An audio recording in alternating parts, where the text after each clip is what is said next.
Hi, welcome to Sports Talk Weekly with Todd Howard. I'm Rick Riley. We begin with some breaking news. The FBI is investigating NBA referee Tim Donaghy for his involvement in a shocking gambling scandal. He bet on games that he had reffed and shaved points to make the spread. So that's why there were so many awful calls last year. Instead of jail time, I think they should just lock him in a room with Steve Nash for 20 minutes or so. Maybe he could beat the championship out of him that he deserves. Donaghy retired Friday after the story broke.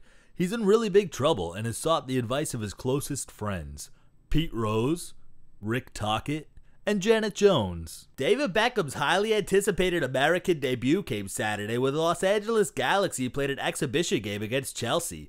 The packed house featured celebrities, Scientologists, and thousands of people who jumped on the bandwagon to see a pretty Brit kick a little ball around. They had to wait a long time though because Beckham was doing his hair and makeup or something and didn't come into the game until the final minutes. It ain't easy being pretty. He had to look good for his debut. He's trying to sell the sport to an entire nation of people who could care less. Unfortunately, the image of a pretty boy metrosexual with a high-pitched voice is not what most Americans want to see. Good luck, Bex, because your $50 million checks will probably bounce. Gary Sheffield was on HBO this week criticizing the way Joe Torre treated black players. Did you see him during the interview? What is that?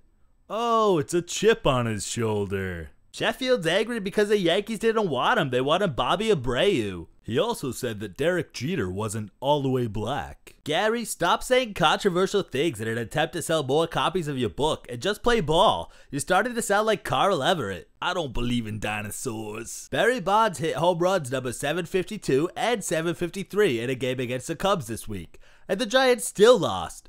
Bonds is now just 3 home runs shy of breaking the all-time record, and the Giants played a weekend series in Milwaukee, the home of Commissioner Bud Selig. But where was he? Where's Bud? Oh, there he is. Just ignore it and it'll go away. Michael Vick was indicted this week for his involvement in a gruesome dogfighting ring. Who let the dogs out? Not Michael Vick, that's for sure. My dogs are barking. I can help you with that. Not funny. In the dog days of summer, the Falcons are contemplating what to do with training camp right around the corner and their quarterback in question.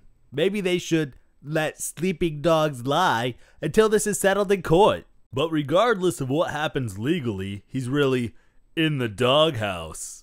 The NFL is bracing for the impact this incident might have on the league. Loss of sponsorship, animal rights groups. The lovely folks at PETA are really taking a stand, and I'm sure if Vic plays again, there will be animal activists taking their clothes off at stadiums across the nation. That would be bad for the NFL. And now it's time for What the F. The ESPYs. What the F? The ESPYs aired last Sunday, and I was extremely disappointed in the winner for Best Sports Movie. Of all the great movies up for the award, it went to Will Ferrell's pile of crap movie about car racing. ESPN signed a long-term deal with NASCAR and have been shoving this crap down our throats ever since, so this was no coincidence. It just goes to show what a BS awards show the ESPYs are if they choose a winner in an attempt to boost their ratings. I mean, did ESPN produce a movie? It had like 15 seconds of funny material, and the rest was a long, boring crap fest. Stop pushing your redneck, case of Schlitz drinking sport on everyone. Please, I'm sick of it. That's gonna do it for tonight. With Todd Howard, I'm Rick Riley. Good night, and I'll see you at the beer garden.